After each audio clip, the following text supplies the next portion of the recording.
Hi, I'm Jamie Kahl Miller. I'm an astrologer in private practice in the San Francisco Bay Area for over 30 years. And today I'm going to tell you all about Mars retrograde this year, 2024, in the signs of Leo and Cancer. I'll tell you about how this feels to us humans here on Earth, which signs and even specific birth dates that will be affected, and best ways to handle this transit for good results in your own life. First of all, what is Mars? Mars is the action hero, warrior, pioneer, and athlete in the zodiac. Mars is that side of us that is driven, willful, self-determined, forceful, that knows what we want and how to get it, and goes after it with the fierce bite of a predator. That's Mars. Here's Mars in the natural chart. Mars rules Aries and the first house. So the three of these all have the same nature: driving, forceful, self-determined, sometimes selfish, and action-oriented. As you learn about Mars, you learn also about Aries and the first house because they are three parts of the same core archetype, the warrior within us. When you learn about Aries, you learn about Mars in the first house. When you learn about the first house, you also learn about Mars and Aries. The information is very translatable amongst these three. What happens when Mars is doing a transit in your chart? What does that feel like? You feel like there is some pressure going on. You feel like maybe more impulsive, more driven, more forceful, maybe more prone to anger or sudden moves. You may feel more driving. You may feel like that energy is coming at you from outside you, from somebody else perhaps. Or you may feel like it's surging up within you and demanding that you do something about it, that you take some action. Here's a graphical display of Mars's transit this year. This diagram is a graphical display of Mars's motion this year. And it's like a zigzag. You can see Mars' path beginning here and traveling basically along the degrees of the zodiac until it comes into a conjunction with the sun, which happened on November 17th. That conjunction to the sun is the beginning and end of the cycle. After that, Mars and the sun both travel on. The sun moves ahead, and eventually Mars comes into the place where it's going to be spending its retrograde period. I call this the span. Mars's span this year is from 17 degrees of Cancer through 6 degrees of Leo. So on October 4th, Mars enters the span. And what this means is that if you're going to have a Mars transit to something in your chart while Mars is retrograde, it doesn't begin in December when Mars turns retrograde right here. It actually begins earlier than that with a first pass that happens sometime in October or November, leading to a second pass that will happen during the retrograde period. So this is where the retrograde period begins. And you see, as Mars describes this curve, it slows down and pivots retrograde. It turns retrograde right here on December 6th, does that in 6 degrees of Leo, and then backs up, comes into an opposition with the sun on January 15th, and I call that maximum frustration day. I'll say more about it shortly. And then as Mars continues retrograde, it slows down again, comes to the pivotal point where it turns direct. That happens on February 23rd of next year, 2025. Mars turns direct in 17 degrees of Cancer, so it's returned to the beginning of its span. It then continues direct or forward until it comes to the end of the span at 6 degrees of Leo. It does that May 3rd, 2025. And after that, Mars retrograde is well and truly over. Anybody who is having a transit of Mars during Mars retrograde has had all three passes of it. Mars moves on and then finishes out the cycle January 9th of 2026, which I heroic Heroic Epiphany Day. Usually those are pretty great. A heroic Epiphany Day when Mars meets up with the sun and both are moving forward and direct. It's a day of illumination and illuminated heroism, let's say. That's where the cycle ends and the next cycle begins. Now, what happens to us psychologically when Mars goes retrograde? How does that feel? Well, it feels like a load of frustration building up. It feels like all of that pressure that wants to go forward, that wants to be in action, wants to be in motion, is forced to slow down, back up, turn inward, become more reflective, more introspective. And that usually means it's like a buildup of pressure in a pipe.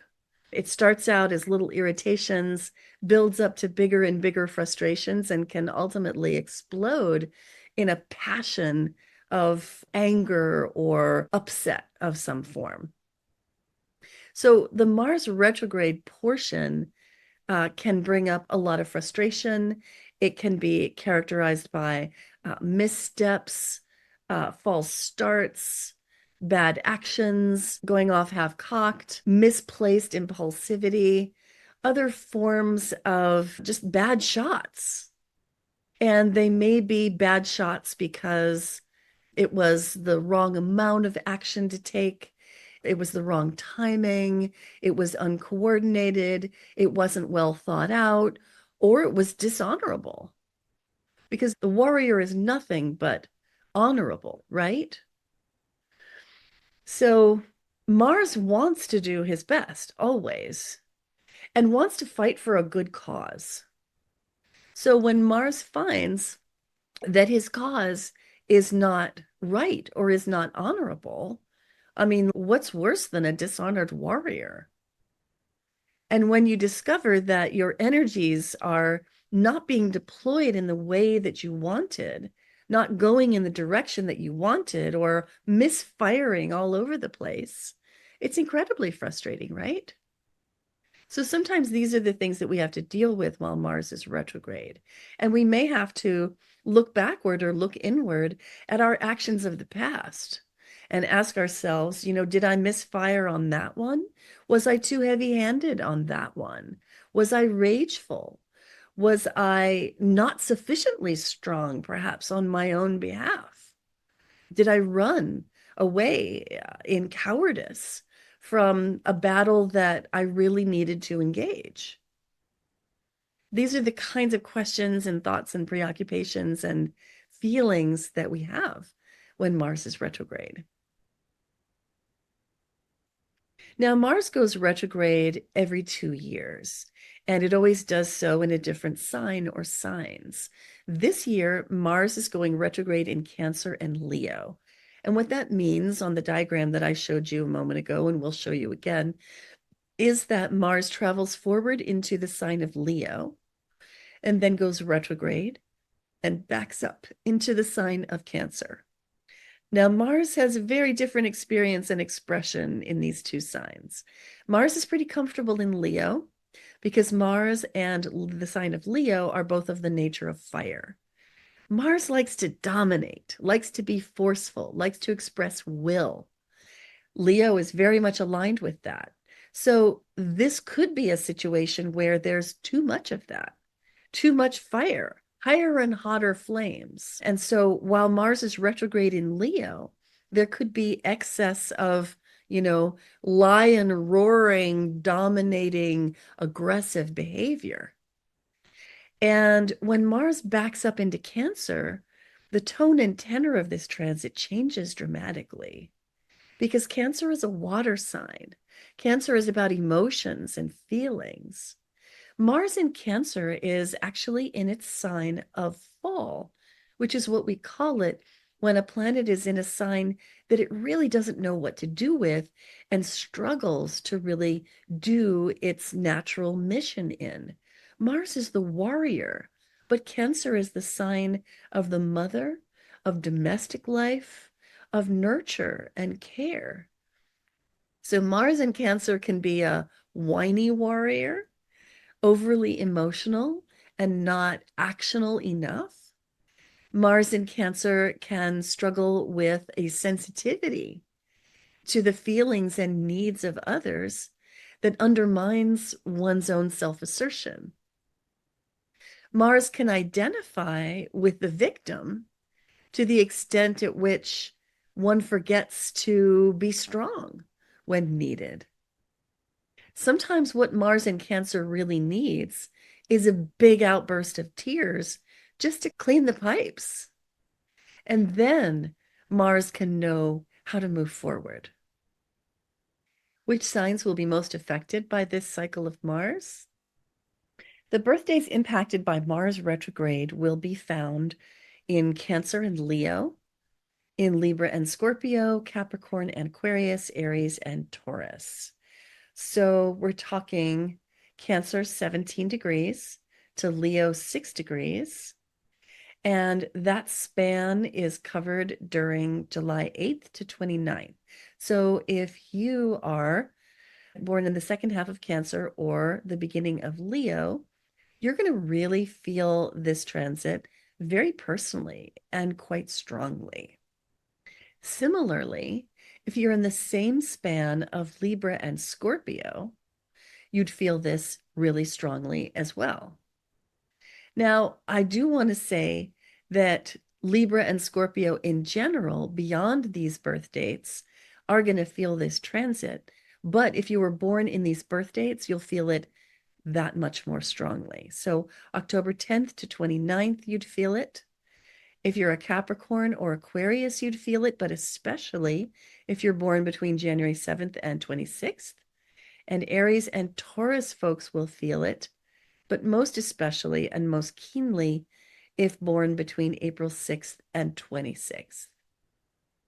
So these are the signs that really need to watch out for, the rain of tears, the storm of tears that needs to come, perhaps, the raging that needs to be released, but also controlled and modulated, the actions that may be overly impulsive, not well enough thought out, the frustration and the irritation that needs to be managed. And in particular, if you're in the second set of signs that I mentioned, Leo, Scorpio, Aquarius, and Taurus, then you really need to watch out for and modulate that arrogance and domination that can come out when Mars is moving through Leo. And if you were born in the cardinal signs that are being impacted, Cancer, Libra, Capricorn, and Aries, then you might really need to release some strong emotions before you can get back to the forward motion that you love so much. Now, there's also a set of signs and birth dates that are going to be supported by this Mars retrograde. Let me show you those. So these birthdays are actually going to feel supported during Mars retrograde. These would be the folks born in the second half of Scorpio and up to 6 degrees of Sagittarius, November 9th to 28th. Similarly, folks in the second half of Pisces and early Aries are going to feel supported, March 7th to 26th. Similarly, in Virgo and Libra, September 9th to 29th, and in Taurus and Gemini, May 7th to 27th. That's because these dates are going to be experiencing Mars retrograde, but from a harmonious angle instead of a stressful one. Now, the thing about harmonious transits is that they are so easeful that we often don't even notice them. They don't come along and give us a kick in the pants and make us pay attention and make us have to react to them or utilize them. Instead, they're just kind of hanging around, waiting to be called on, waiting to be helpful. And so there are resources close at hand, which you might not notice during a transit like this. But if you open your eyes and take a look, you might find that there is something really helpful and even, I would dare say, motivational that's pretty close by. For the water signs here that are receiving a trine from Mars retrograde, and I'm speaking of Scorpio and Pisces, This transit can be a really great reminder that sometimes feelings have to move instead of stagnate, and that can be how you get your motivation back. So, this could be an opportunity to have that really good cry or to do that raging, but in a safe way, and to let the feelings move so that you can get back to the main course of action that you want to be taking. Similarly, for earth signs are also not that great at feeling. And so Virgo and Taurus folks can really benefit from this Mars retrograde by, again, clearing the pipes emotionally and being reminded that intuition is a strong drive and motivator. And one's spidey sense can sometimes be the thing that gets you moving. Now, the fire signs shown here, Sagittarius and Aries, will be receiving this Mars retrograde in the form of a trine when Mars is in Leo. And these signs can really benefit from the sense of command and dignity that Mars in Leo brings. That could help scattered Sagittarius get itself together and decide on a course of action and take it decisively. And Aries similarly can give Aries the courage needed to get moving after being stuck in a rut and maybe losing hope. Additionally, Libra and Gemini, the air signs, receiving sextiles from Mars retrograde in Leo, can really benefit from the coalescing and centralizing force of Leo, which is a property of its fixed sign status. Leo is a fixed sign. Libra, as we know, famously has difficulty deciding, and this Mars in Leo can help Libra decide on a course of action and strike out in a direction firmly and decisively. Gemini is also prone to being scattered, much the way Sagittarius is, and also overthinking it. Mars in Leo could help Geminis make a decision, stick to it, stop overthinking it, and just get right back up on that horse. By the way, if you're enjoying this video and getting value from it, please like it right now before you forget. Subscribe to this Pandora Astrology channel for more good stuff like this. You can also see me for a session on Zoom or in person in the Bay Area near San Francisco, California, or anywhere in the world. And if you want to learn about the changes that you're going through, how this transit is affecting them, or any changes that you're going through, I'd love to see you for a session. And if you want to learn more about astrology, check out my Patreon page, and you can find links for all these things in the description below. And the next thing I want to show you is this transit in motion with its timing. I've set this chart to begin at November 17th, which is 2023, which is the beginning of this cycle that we're looking at right now. And I'm going to show you this happening in motion. So Heroic Epiphany Day, the beginning and end of the cycle, is when Mars and the Sun conjunct each other. And this is what that looks like in an actual chart. After this, you will see the Sun traveling ahead of Mars and pretty rapidly moving away. And we're going to go all the way through 2024 until we get to October, at which point Mars enters the span. October 4, right here, really like the next day, Mars enters the span at 17 degrees. And now Mars travels along. And by December 6th, I'm just going to let this roll.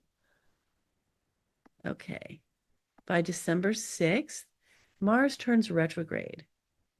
So here Mars has slowed down, turned retrograde, and now is going to proceed to go backwards. And see that the Sun continues its journey in this direction counterclockwise, which is normal direct motion. Mars is now going clockwise, which is retrograde motion. And so here they are coming into that opposition that we call maximum frustration day. That happens on January 15th. Mars retrograde opposes the Sun at 26 degrees of Cancer right there. So that's what that looks like on an actual chart. Continuing along till we get to February 23rd. And this is where Mars turns direct. And I passed it. Here Mars is still retrograde. And boom, now Mars is direct. We know that because the little red RX symbol is gone. Now Mars continues direct and is going to finish out that span in 6 degrees of Leo. So it's traveling along the span for the third time and going to finish it out right about here. So that's where it finishes. And then if we let this roll, we'll see the Sun and Mars come into a conjunction again, but not until January of 2026. And they're going to meet up in Capricorn up here in the 10th house, right about there.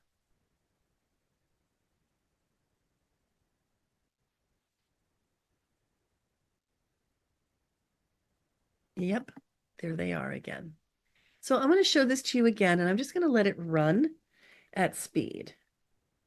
November 17, 2023, and I'm just going to let it run. Mars and the Sun are separating. Mars is trailing the Sun. The Sun continues its direct motion journey. It's March. And then we're heading towards the summer and eventually into the fall. October 4, we're going to see that Mars, look, it's slowing down already, traveling through Cancer, slower and slower and slower. Now in Leo, quite slow, and boom, goes retrograde right there. Now backing up. And in that first pass through the span, it would transit something. Oops, there. Oh, it's already. See, it happens quite quickly, really, when you look at it like this. Okay, there's Mars retrograde. Mars has gone direct all the way through the span, retrograded all the way through the span, and now is going to finish out the span with direct motion, having made, by the time it's done, 3 passes to whatever in your chart it may have transited. And we'll let this go. And eventually Mars and the Sun will come back together up here in Capricorn, as we saw before. So this is a 2-year journey for Mars, where it meets up with the Sun in a conjunction, and then in an opposition in the middle, and then another conjunction. Ta-da! So what is it important that you watch for in your own life?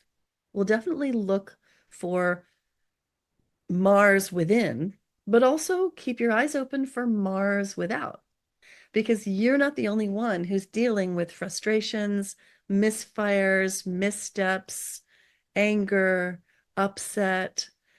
Everybody's dealing with it, and some people more than others, and they might not be apparent until they're right on you.